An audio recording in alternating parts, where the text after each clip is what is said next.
Nós vamos começar o nosso estudo hoje do livro Fonte Viva. O que nós vamos estudar hoje é o texto número 49, intitulado União Fraternal. E aqui Paulo de Tarso escreve lá para os nossos irmãos de Éfeso, né, uma cidade na Grécia, e passa para eles uma orientação bastante importante, e a gente acaba também trazendo orientações da nossa doutrina, onde o Espírito Verdade, lá no livro o Evangelho segundo o Espiritismo, nos fala a importância de nós nos aproximarmos cada vez mais pelo amor, e depois nessa comunhão de sentimentos, de ideias, buscarmos a nossa instrução. E também o próprio Jesus disse no seu Evangelho, numa daquelas passagens, né, aos apóstolos, né, e também aos próprios discípulos, ele falava daquela passagem, né, que sereis reconhecidos por muitos se amarem. Então a gente tem esse ensinamento que ele vai se difundindo, né, em todas as partes, sempre mantendo essa mesma linha de pensamento. E aqui Paulo de Tarso, escrevendo aos Efésios, ele passa para nós assim a seguinte mensagem, né, só um trechinho dela: rogo-vos, pois eu, o preso do Senhor, que andeis como é digno da vocação com que fostes chamados, com toda a humanidade, com toda a humildade e mansidão e longanimidade, suportando-vos uns aos outros em amor, procurando guardar a unidade do Espírito pelo vínculo da paz. Há um só corpo e um só Espírito, como também fostes chamados em uma só esperança da vossa vocação. Um só Senhor, uma só fé, um só batismo, um só Deus e Pai de todos, o qual é sobre todos e por todos e em todos vós. Então esse chamamento de Paulo àquele grupo era fundamental, principalmente porque naquele período, né, como se não bastasse a importância da fraternidade universal que todos nós alcançaremos um dia, pelo menos nós, no nosso estágio, né, quando nós chegarmos nesse ponto, nós teremos outros irmãos que estarão numa fase inferior, em mundos inferiores, também buscando essa mesma união. Então, como se não bastasse essa destinação de todos nós, a importância do fortalecimento do grupo diante da agressividade do ambiente onde eles se encontravam naquela época, que eram perseguidos, eram apontados, eram criticados, eram agredidos, né? Então, a necessidade de se fortalecerem cada vez mais nessa união para que o grupo permanecesse forte, para que o grupo permanecesse coeso. Então Emmanuel nos traz aqui uma orientação importante a respeito dessa passagem, que ele começa dizendo para nós assim, e é um detalhe que vai atingir a todos nós no nosso dia a dia, no nosso cotidiano, porque esse talvez seja o ponto mais importante, ou o ponto que mais se destaca nos atritos que todos nós vivemos no nosso dia a dia, né? Seria o entrave principal que nos impede de buscar essa união fraternal tão desejada por todos nós. E aliás, nós muitas vezes desejamos essa união, mas como Emmanuel vai trazer para nós aqui, nós desejamos que a união seja do nosso jeito. Então seria muito bom se o mundo todo se amasse, de preferência se amasse do jeito que a gente quer. Que seria muito importante se o mundo caminhasse na mesma direção, de preferência na direção que nós apontamos. Então ele vai dizendo o seguinte para nós: à frente de teus olhos, 1000 caminhos se descerram, cada vez que te lembras de fixar a vanguarda distante. São milhões de sendas que marginam a tua. Não ouvides a estrada que te é própria e avança destemeroso. Estimarias, talvez, que todas as rotas se subordinassem à tua, e reporta-te a união como se os demais viajores da vida devessem gravitar ao redor de teus passos. Une-te aos outros, sem exigir que os outros se unam a ti. Procura o que seja útil e belo, santo e sublime, e segue adiante. A nascente busca o regato procura o rio, e o rio liga-se ao mar. Não nos esqueçamos de que a unidade espiritual é serviço básico da paz. Observas o irmão que se devota às crianças? Reparas o companheiro que se dispôs a ajudar aos doentes? Identificas o cuidado daquele que se fez o amigo dos velhos e jovens? Assinalas o serviço de quem se consagrou ao aprimoramento do solo ou à educação dos animais? Aprecias o serviço daquele que se converteu em doutrinador na extensão do bem? Honra a cada um deles como teu gesto de compreensão e serenidade, convencido de que só pelas raízes do entendimento pode sustentar-se a árvore da união fraterna, que todos ambicionamos, robusta e farta. Não admitas que os outros estejam enxergando a vida através de teus olhos. A evolução é a escada infinita. Cada qual abrange a paisagem de acordo com o degrau em que se coloca. Aproxima-te de cada servidor do bem, oferecendo-lhe o melhor que puderes, e ele te responderá com tua melhor parte. A guerra é sempre fruto venenoso da violência. A contenda estéril é resultado da imposição. A união fraternal é sonho sublime da alma humana. Entretanto, não se realizará sem que nos respeitemos uns aos outros, cultivando a harmonia à face do ambiente a que fomos chamados a servir. Somente alcançaremos semelhante realização procurando guardar a unidade do espírito pelo vínculo da paz.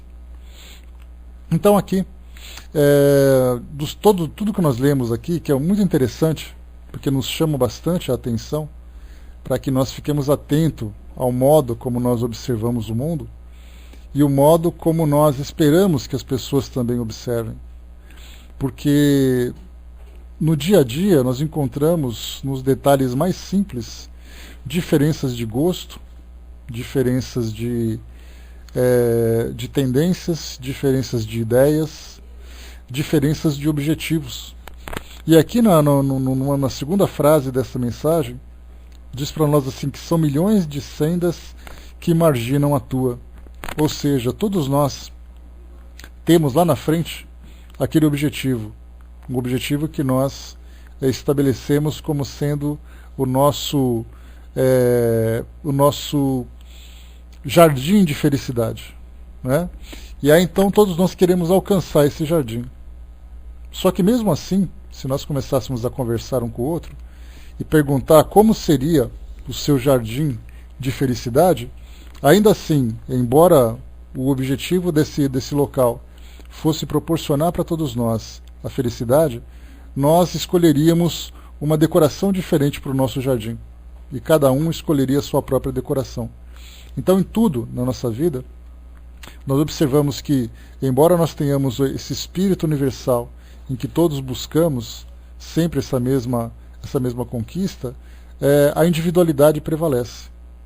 E a individualidade prevalecendo significa que nós nunca encontraremos dois indivíduos em qualquer parte do planeta que tenham gostos completamente idênticos. Cada um tem, de acordo com as suas experiências, cada um de acordo com o seu modo de viver, ele vai então adquirir uma determinada forma, né, de sentir prazer na vida que ele vive. Eu me recordo, quando eu era garoto, eu vivi durante um tempo numa cidade pequena no interior de Mato Grosso, chamada Barra do Garças. E ali eu vivi durante dos meus 11 aos 13 anos de idade, foi mais ou menos uns 3 anos que eu vivi naquele local. E aí então, saí de São Paulo, uma cidade monstruosa. Chegando naquele local, nós começamos então naturalmente a assimilar um pouco da cultura daquela região, uma cultura que tem, por exemplo, né, músicas sertanejas, músicas caipiras de um modo geral, E aí então você acaba, né, ouvindo as músicas e percebe que as crianças, elas naturalmente cantavam aquelas músicas. E aí então, depois de um tempo, voltamos para São Paulo. Chegando aqui, né, comecei então a assimilar a cultura local novamente e também buscando aqui as minhas preferências. E é interessante que a gente pensa assim, né, que todas as pessoas vão gostar desse ou daquele local, vão gostar desse ou daquele objeto, né? E é importante a gente observar que como o meio nos influencia. Isso mostra então que em cada local que a gente vive, a gente vê que a cultura influencia e vai formando o gosto das pessoas. E esse gosto diz respeito, por exemplo, à questão cultural, diz respeito a uma questão gastronômica, por que não? Cada um tem ali a sua preferência gastronômica, a questão filosófica, política, esportiva e até mesmo religiosa. Então, na verdade, nós vamos sendo influenciados pelos grupos que se encontram em cada local que a gente vai passando e que a gente vive, e no ambiente de trabalho onde nós nos encontramos é a mesma coisa. A convivência com determinadas pessoas vão, né, fazendo com que a gente sinta simpatia ou antipatia por determinado gosto que ela possui. E aí, naturalmente, a gente vai começando então a rechear o nosso arquivo de informações que para nós são interessantes e outras não. Algumas que eu já tive contato, e naturalmente nós temos aqueles vácuos que poderiam ser preenchidos por outros tipos de objetos que estão completamente distantes da minha realidade, coisa que eu não conheço. Como é que eu posso dizer que a comida que eu como aqui no Brasil, por exemplo, é a melhor comida do mundo se eu não experimentei as outras comidas? Sendo que lá nós vamos para outros lugares do planeta, na Europa, na Ásia, na América do Norte, na África, em que nós temos também alimentos que têm paladares muito interessantes, que são diferentes dos nossos. Então a gente fala da comida, a gente fala da música, a gente fala das cores, a gente fala da moda, como algo que faz parte do nosso cotidiano. Só que nós vamos um pouco mais além. Aí nós começamos a entrar no campo das ideias. E quando nós observamos o campo das ideias, nós começamos a analisar o mundo à nossa volta e começamos a julgá-lo a partir da nossa perspectiva. E o problema não é fazer o julgamento, porque quando nós fazemos o julgamento é da mesma forma que eu vou a um restaurante, abro o cardápio e começo então a escolher a comida que me agrada e vou dispensando aquela que não me agrada. Isso é um julgamento natural. E nem por isso a gente causa muito problema. Simplesmente porque o funcionário daquele restaurante que vem me atender, ele não vai me insistir para que eu aceite um determinado prato. Ele vai perguntar o que eu desejo. E aí, então eu faço a minha escolha e ele naturalmente faz o pedido e depois me traz. Se eu vou a uma loja comprar um determinado produto, tirando aqueles vendedores chatos que a gente acaba encontrando, nós vamos sempre encontrar aquele profissional, né, que é muito bem treinado, que ele vai simplesmente se colocar à disposição para servir aquilo que eu desejo. Quando nós entramos no campo das ideias é diferente. A gente já não tem essa mesma tolerância, a gente já não tem mais essa mesma aceitação. A gente sempre espera que os outros pensem da forma como nós pensamos. E quando eu falei para vocês em situações do nosso dia a dia, do nosso cotidiano, basta a gente ver o que aconteceu recentemente na televisão, onde nós tivemos um atrito extremamente violento entre torcidas de futebol. E o que significa aquilo? São pessoas que têm paixões diferentes. Nós observamos no campo da política a mesma coisa, pessoas que se agridem, pessoas que se ofendem, pessoas que muitas vezes até se destroem umas às outras, simplesmente porque pensam de forma diferente. No campo religioso não é diferente. Nós temos desde aqueles apontamentos em que nós dizemos se nós gostamos ou não gostamos, até aqueles campos mais extremos, onde nós temos pessoas que se destroem em nome da fé, em nome dessa relação com Deus. Por isso, então, nós observamos que o nosso mundo, infelizmente, como a gente chegou até a comentar essa semana, no nosso estudo de ontem, se eu não me engano, nós chegamos a comentar exatamente sobre isso, que infelizmente nós temos o nosso mundo que ele é conectado pelas diferenças, não conectado pelas semelhanças. Então nós buscamos no outro aquilo que nos interessa, e não aquilo que nós temos de semelhança. Né?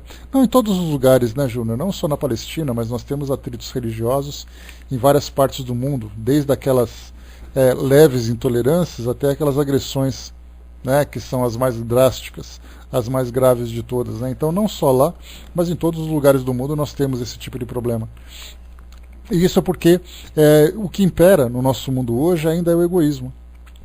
E quando a gente fala no egoísmo, nós pensamos de imediato na ideia do individualismo. Individualismo significa nós vivermos o nosso mundo do nosso jeito, sem esperar que alguém interfira, sem desejar que alguém interfira no nosso modo de viver. Recentemente, nós temos visto lançamentos no cinema, principalmente, de filmes que falam de apocalipse. Desde aqueles filmes que falam dos nossos famosos zumbis, né, onde tem alguma coisa que aconteceu e provocou um desequilíbrio no nosso mundo. E aí então os zumbis são aqueles vilões que estão atacando todo mundo, mas nós vemos ali os sobreviventes. E esses filmes são interessantes, né, porque hoje nós estamos numa fase em que ou se trata muito dessa ideia dos mortos-vivos, ou a ideia das epidemias, onde doenças, pestes acabam destruindo a estrutura da sociedade. E no momento em que a sociedade se encontra em desequilíbrio, nós vemos aflorar o instinto de sobrevivência. E o instinto de sobrevivência diz para nós o seguinte, que você deve sobreviver a todas as custas. E aí, então, no início, as pessoas começam a se juntar de um modo fraterno.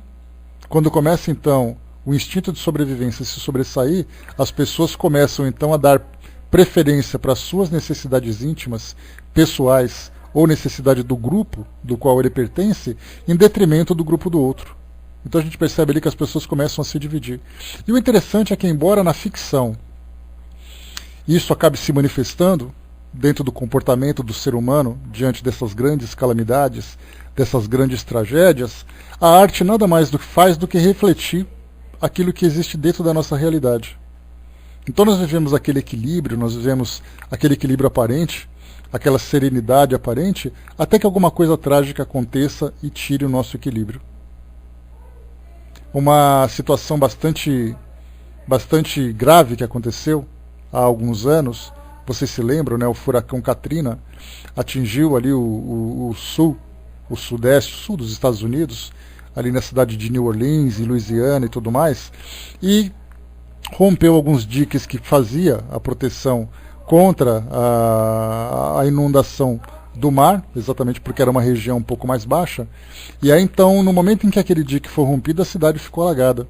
Muitas pessoas morreram, um patrimônio significativo foi destruído, porque foram casas, empresas, instituições públicas como escolas, hospitais e tudo mais. E ali então as pessoas começaram a, naquele momento inicial, serem atendidas pelo serviço público e foram levadas então, né, para o Superdome, que era ali um estádio de futebol americano, onde elas ficaram hospedadas ali temporariamente, até que tudo se resolvesse na cidade e a infraestrutura fosse restaurada, né, e todos os serviços restabelecidos. E ali então, durante a primeira semana, todos viviam harmonicamente, a comida distribuída, remédio distribuído, mantimentos em geral sendo distribuídos, até que chegou o momento em que começou a faltar esse mantimento. Aí começaram os saques, começaram a corrupção, né? Começaram a praticar a corrupção, começaram então a praticar a violência. Nós víamos pessoas, mesmo em ambientes alagados, invadindo as cidades. E isso nós vimos em vários locais também. Aqui no Brasil a mesma coisa, em todos os lugares do mundo é assim. Isso por quê? Porque as pessoas pensam individualmente. Porque nós ainda estamos vivendo nessa condição de sobreviventes do mundo material, né? E o fato é exato, né? Nós tivemos isso também, né, Júnior? Né? Doações que foram oferecidas pela sociedade para atender a serviços, né, em locais que sofreu algum tipo de calamidade. E aí então, no meio do caminho, os caminhões de doações foram saqueados pelos moradores locais. Então a gente fica pensando, né, mas isso é um absurdo, isso não deveria acontecer, porque isso é uma violência da própria sociedade contra a sociedade mesmo, contra si mesma, né? E aí então o que nós pensamos nesse sentido é que, primeiro, que o mundo que nós vivemos hoje, por ser um mundo ainda material, exige de nós, né, substâncias, produtos, elementos que nós precisamos adquirir através do trabalho, que nós precisamos adquirir através do pagamento, através do dinheiro, através do valor. Só que nem sempre nós conseguimos alcançar aquilo que nós precisamos. Então, a gente pode perceber que alcançarmos esse padrão de elevação moral num mundo como o nosso é algo muito difícil. Por isso, então, nós começamos a ver que há um processo pedagógico de transformação moral da sociedade, em que nós começamos a, primeiro, dissipar da nossa personalidade, do nosso caráter, né, aquilo que existe de mais agressivo. Depois nós vamos alcançando valores um pouco mais nobres, mas ainda numa condição primitiva, ainda numa condição de germen, para que depois, conforme a gente vai se elevando e se livrando desses erros ou dessas falhas de caráter que são mais graves, a gente vai então alcançando ambientes onde nós temos condições de praticar esses valores mais nobres. Essa, pelo menos, é a nossa expectativa. O que nós vemos, naturalmente, na nossa sociedade é que encontramos espíritos bastante elevados, espíritos nobres, que nos trazem essa demonstração de união fraternal. Mas a gente acaba vendo que eles são exceção num planeta que existe, que tem a quantidade de pessoas que tem aqui o nosso mundo, né? Vivendo nas diversas condições, desigualdade social, as pessoas sendo bombardeadas por estímulos diferentes, cada um vai pensar em buscar a sua própria felicidade. E esses indivíduos que reencarnam entre nós, que formam ainda um pequeno grupo, infelizmente, nós podemos imaginar aquela pirâmide social, nós podemos imaginar também uma pirâmide moral, em que a maior parte da sociedade se encontra na base da pirâmide, que é a maior, e ela então vai subindo, vai alcançando o cume da pirâmide, onde lá no alto nós encontramos uma minoria que é capaz de demonstrar, de fazer uma demonstração desse amor universal. Então a sociedade vai a tendência é sempre se elevar cada vez mais para alcançar esse topo. Só que nós estamos demorando demais. E por que essa demora? Exatamente porque nós vemos que o papel, por exemplo, das escolas filosóficas, das escolas religiosas, acabam não cumprindo o seu papel devidamente, trazendo para nós a essência dos ensinamentos morais que cabe, né, que cada uma delas abraça. Isso porque todas elas são fundamentadas nos mesmos valores. Não existe nenhuma religião que tenha a ideia de levar o homem a Deus diferentemente, né, fugindo dos padrões morais mais elevados, através do amor, através da fraternidade. Mas, naturalmente, as religiões têm esse propósito, mas os seguidores das religiões, ainda, né, movidos pelo instinto, fazem uma interpretação diferente. O que importa é que eu serei salvo, porque eu faço. E se você não faz, então você não será salvo, e isso será um problema seu. Hoje nós temos um esclarecimento que os espíritos trazem para nós, esclarecimentos que mostram que nós estamos muito além do mundo que nós vivemos hoje, mostrando para nós que o mundo que nós temos nada mais é do que um palco, o cenário onde nós estamos interpretando as nossas peças, os nossos papéis. E nós começamos a compreender exatamente a importância de nós como atores que somos, não mais como personagens.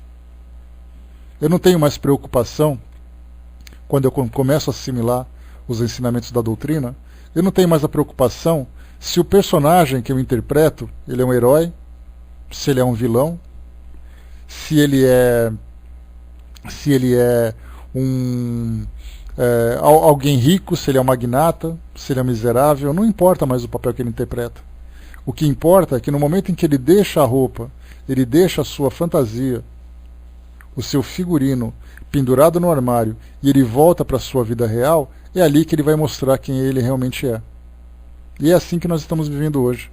Nós estamos conseguindo fugir daquela nossa vida de fantasia, aquela nossa vida de faz de conta, e começando a colocar os pés no chão. Porque aí nós começamos a entender, por exemplo, que quando eu vejo alguém numa condição diferente da minha, para melhor ou para pior, não significa que eu, como indivíduo, sou melhor ou pior do que ele. E quando nós temos essa visão, nós começamos a nos tratar com igualdade. E é exatamente aí que começa essa união fraternal. Eu jamais vou conseguir me unir a alguém se eu não conseguir ver essa pessoa com igualdade. Porque enquanto eu começar a ter aquele complexo de inferioridade, ou começar a ter continuar tendo aquele sentimento de superioridade, eu jamais vou conseguir me unir de um modo puro, sincero e verdadeiro com ninguém. Então hoje é importante que nós observemos o mundo, né, como sendo todos participantes daquele mesmo meio, todos participantes daquele mesmo ambiente, em que cada um interpreta o seu papel, cada um cumpre a sua tarefa, e no fim das contas todos alcançam o mesmo objetivo. Eu me recordo que quando, na época em que eu terminei a escola, terminei ali o ensino médio, ou para nós que somos mais antigos, terminei o segundo grau, me lembro na época do vestibular, aquele bando de gente prestando vestibular para entrar para a faculdade, para entrar para a universidade, e ali então você via aquele monte de candidato, né, um monte de gente com espinha no rosto, com aquelas roupas engraçadas de adolescente, né, e ali a gente conseguia se ver como igual, embora como concorrentes, porque ali todos estavam disputando vagas, e nem todos teriam condições de entrar para aquele novo ambiente. Mas então todos prestaram. Então, vendo-se como ambiente, a gente, como concorrentes, a gente torcia de certa forma para que o outro fracassasse, para que nós pudéssemos, né, para que eu pudesse alcançar aquela vaga que é tão esperada, né? Depois do cursinho ainda, né, Júnior? Porque cursinho é aquela coisa, né? Eu vou correr, mas a grande concorrência mesmo acontece na época do vestibular. E aí então sai a lista dos aprovados, a gente vê o nosso nome ali na mureta, fica naquela empolgação, naquela euforia, aí vem o primeiro dia de aula. Naquele primeiro dia de aula, todo mundo se vê como igual. Ali é impressionante porque todo mundo se sente satisfeito de ter alcançado aquele objetivo. Todo mundo entrando na sala de aula, todo mundo meio perdido, meio desorientado no pátio da universidade e tudo mais, e depois sendo encaminhado para a sala de aula. E aí então veio o primeiro grande dia, né, em que o professor entra na sala de aula e dá as boas-vindas a todos os alunos. Ali nós conseguimos nos ver como iguais. Então aquele sentimento, ele é raro na nossa vida. Porque no momento em que a faculdade está terminando, você começa a olhar para um para a cara do outro para saber quem vai conseguir trabalhar melhor, quem vai conseguir ser bem sucedido e quem não vai. Então aquele momento de inocência, aquele momento de ingenuidade, é importante que nós o resgatemos hoje.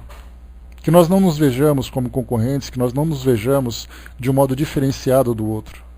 Que nós comecemos realmente a ver que tudo aquilo que nós temos, em termos de posição, em termos de propriedade, não é algo ilusório, porque nós sabemos que não é uma ilusão, mas é algo temporário. E essa condição, essa propriedade temporária, ela sim pode nos provocar uma ilusão. Porque aí nós então acreditamos que nós somos aquilo, e não que nós estamos naquela posição. Né? Pois é, né, Júnior? Rapidinho, né? Nada como um dia depois do outro. Então, voltando a essa frase inicial, são milhões de sendas que marginam a tua. Ou seja, são milhões de pessoas que escolhem caminhos próprios para alcançarem a felicidade. São bilhões, não são milhões, né?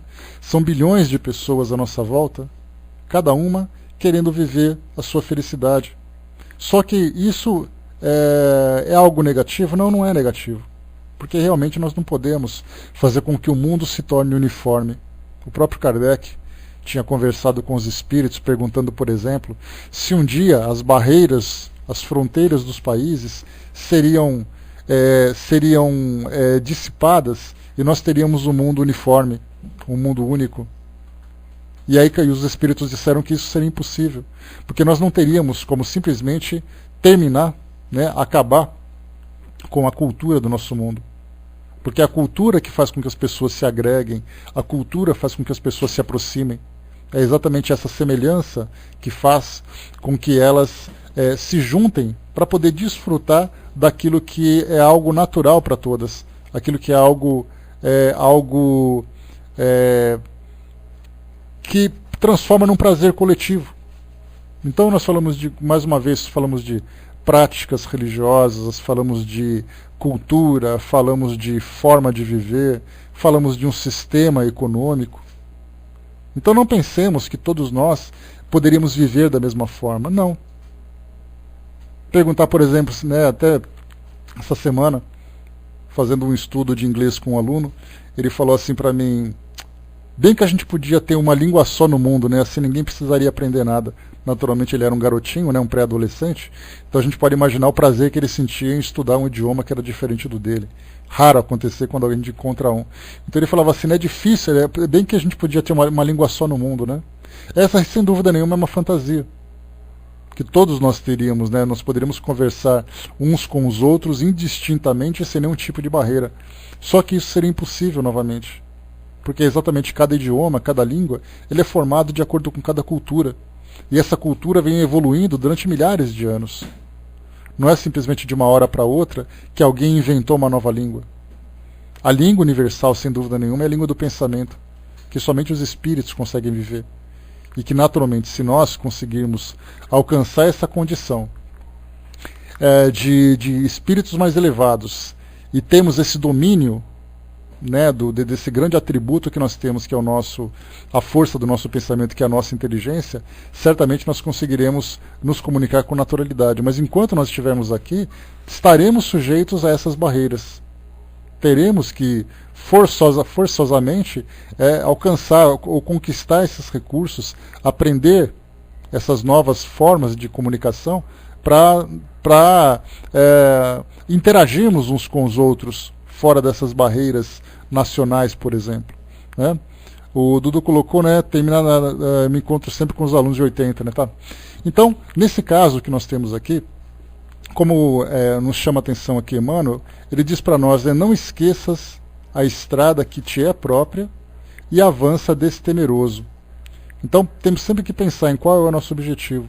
Então, aquilo que nós temos que alcançar, não basta apenas nós determinarmos um objetivo. É fundamental que nós estabeleçamos a forma como nós vamos alcançá-lo.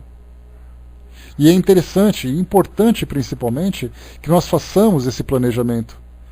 Porque quando a gente pensa naquela ideia de Maquiavel, lá que nós tivemos lá na época do iluminismo, né, ou do absolutismo, quando ele dizia assim que os fins justificam os meios, esse é uma forma instintiva, embora não fosse essa a intenção dele, mas nós utilizamos essa ideia para poder fazer aqui uma comparação para aquilo que nós temos hoje. Os fins justificam os meios. Os fins, o meu fim, né, aquilo que eu tenho como finalidade, é exatamente ser feliz. Os meios que eu vou utilizar vai ser qualquer um. Quanto mais fundamentado no instinto, mais agressivo eu vou ser. E essa agressividade não significa necessariamente pancadaria, quebra-quebra. A agressividade pode ser a agressividade da imposição da minha opinião, a agressividade de afastar as pessoas que não pensam como eu do meu convívio, a agressividade de querer utilizar todos os recursos, até mesmo os recursos mais inferiores, para poder alcançar aquilo que eu desejo. Então, se nós hoje temos uma filosofia de vida, todas as religiões são naturalmente filosofia de vida. Então nós temos a nossa filosofia de vida fundamentada naquilo que os espíritos nos trouxeram de ensinamento. Porque não é aquela ideia de nós fazermos alguma coisa aqui para alcançarmos lá. A ideia é como as coisas são lá e nós aqui nos espelhamos. E nós aqui nos transformamos. Então hoje nós temos uma filosofia. Essa filosofia ela tem a necessidade de ser praticada todos os dias. Exatamente porque se nós temos, né, aquela ideia de que os fins justificam os meios, nós temos que utilizar os meios mais saudáveis, os meios mais limpos. E por isso temos que lembrar sempre da estrada que nos pertence e não interferirmos na estrada que pertencem aos outros. Algumas vezes algumas estradas se cruzam e acaba depois surgindo algum acidente de percurso, mas sigamos em frente na nossa própria estrada. Tenhamos em mente sempre que aquilo que nós fizermos dentro do nosso caminho diz respeito a nós. A nossa vida não deve ser fundamentada na preocupação daquilo que os outros fazem. Nós temos naturalmente que nos proteger naquilo que nós fazemos. Só que ainda assim nós temos várias formas de fazer isso. Eu escolhi o meu caminho e eu não posso, por exemplo, permitir que alguém venha interferir naquilo que eu quero. Só que eu posso responder de várias formas. Aí nós utilizamos aquele outro ensinamento que Jesus trouxe, que falava sobre dar a outra face. E como nós já estudamos sobre isso, dar a outra face não significa passividade. Significa agir de um modo diferente, agir de um modo equilibrado, agir de um modo fraterno. Porque se não dar a outra face, significa que se alguém me agride, eu vou cometer a agressão da mesma forma. E aí então eu me torno exatamente naquilo que eu condeno. Mais uma vez, estimarias, diz Emmanuel, talvez, que todas as rotas se subordinassem à tua. E reportas-te à união como se os demais viajores da vida devessem gravitar ao redor dos teus passos. Une-te aos outros sem exigir que os outros se unam a ti. Isso para nós já é bastante difícil, porque quando nós falamos assim que eu espero participar de algum grupo, mas naturalmente eu desejo que o grupo participe comigo também, esse é um pensamento comum. Mas como diz aqui, procura o que seja útil e belo, santo e sublime, e segue adiante. Porque exatamente o objetivo maior de todos nós é buscarmos aquele mar que representa, o oceano, que representa o amor universal do qual todos nós participaremos. Por enquanto nós somos aqueles pequenos regatos, aqueles pequenos córregos individuais que caminham, cada um fazendo o seu percurso, contornando pedras, caindo de algumas pequenos desníveis no caminho, sendo algumas vezes empossados por algum acidente que acontece, mas aí nós nos uniremos num rio um pouco maior, esse rio um pouco chegará num rio maior ainda, até alcançar então esse total, exatamente essa totalidade que é esse mar. E nessa totalidade nós teremos ali então a união fraternal. Então tenhamos sempre esse pensamento, de que nós hoje temos que viver em função dos nossos objetivos, mas sempre buscando aquilo que é a afinidade que nós temos uns com os outros. Nós comentamos essa semana sobre a questão das diferenças entre as religiões, mas nós poderíamos conversar sobre aquilo que existe de semelhança entre as religiões. Porque é bastante comum, o que cada religião faz. Aí nós colocamos, essa faz uma coisa diferente dessa, e aquela faz outra coisa diferente dessa. Consequentemente, cada pessoa pensa diferente um do outro. Agora nós poderíamos dizer assim, olha, essa religião tem como semelhança com aquela esse ponto, tem como semelhança com aquela outra esse outro ponto. E aí nós veremos então as pessoas se aproximando pelas suas semelhanças. Então aprendamos sempre a observar o mundo à nossa volta, procurando aquilo que existe de semelhança, procurando aquilo que existe de afinidade, de simpatia. Porque de antipatia, os nossos próprios instintos já tomam conta, já agem de uma forma natural nesse sentido. Então que busquemos a semelhança, que busquemos a afinidade, sempre para fazer, porque se nós desenvolvermos esses valores em nós viveremos de um modo fraterno, quase como um reflexo natural daquilo que nós escolhemos viver. Se nós deixarmos que os nossos instintos dominem as nossas escolhas, nós viveremos de um modo individualista, procurando no outro aquilo que nos incomoda e, consequentemente, nos distanciando cada vez mais uns dos outros. Então, buscarmos a semelhança é exatamente ali um dos pilares fundamentais dessa filosofia que nós temos hoje. Porque é a semelhança que vai quebrar as barreiras do preconceito, são as semelhanças que vão quebrar as barreiras da intolerância, são esses valores de aproximação, esses valores de comunhão, que vão fazer com que nós nos elevemos cada vez mais nessa busca que todos nós temos, que é a busca da nossa transformação íntima e também a busca da nossa da conquista, desse ambiente elevado que todos nós almejamos. Nós lemos tanto, sempre vemos ali os espíritos falando de como eles vivem, onde eles vivem, de que forma que eles estão vivendo, e isso para nós sem dúvida é um estímulo. Só que se nós não agirmos do modo certo, nós estaremos exatamente seguindo na direção oposta. Porque nós queremos alcançar um mundo fraterno vivendo de um modo individualista. E isso é uma grande incoerência. E hoje, daquilo que os espíritos nos falam, aliás, eles já nos falaram, lá na introdução do Evangelho segundo o Espiritismo, diz para nós que chegou a hora, né, chegaram os tempos em que todas as coisas serão restabelecidas no seu verdadeiro sentido, e isso significa que não há mais a necessidade de nós falarmos através de parábolas ou através de pequenos contos. É a hora da clareza, é a hora de nós falarmos de um modo direto e de um modo aberto.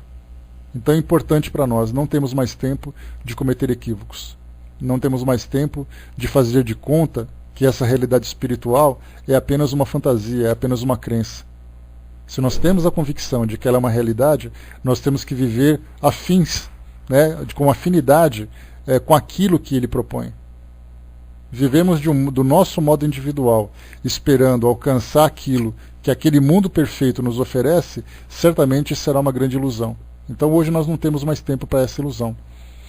Aqui no final, para a gente poder fechar o nosso estudo de hoje,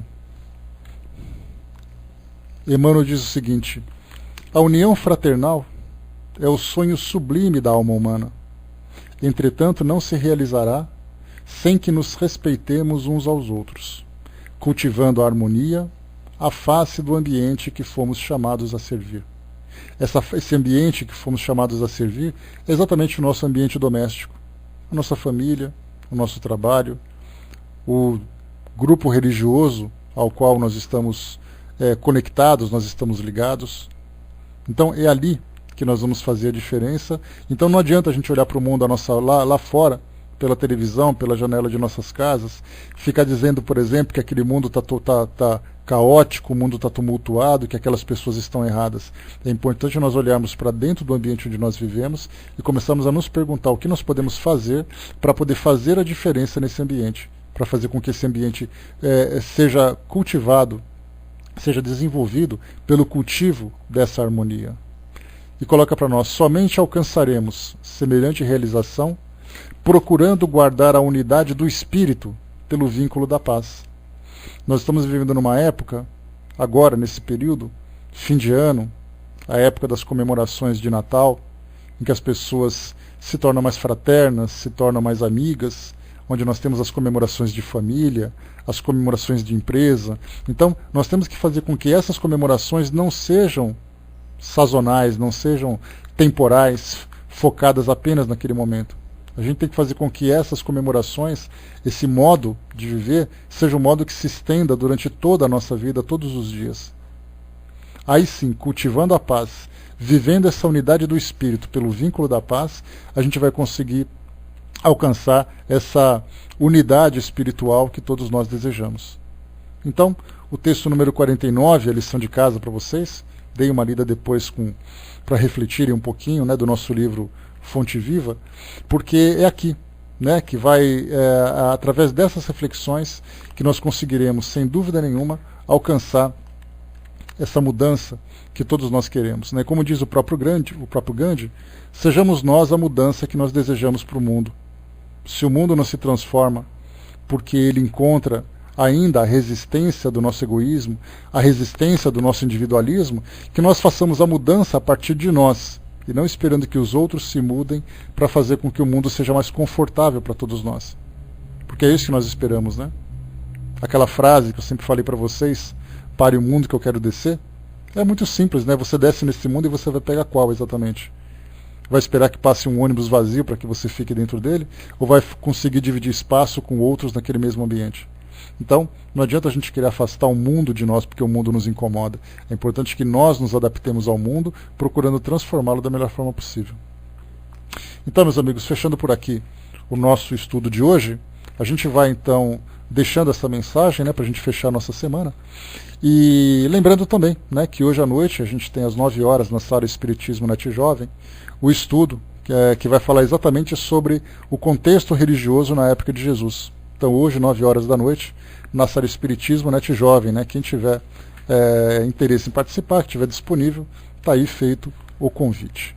Eu vou passar então para a Cindizinha, que vai fazer o encerramento para nós.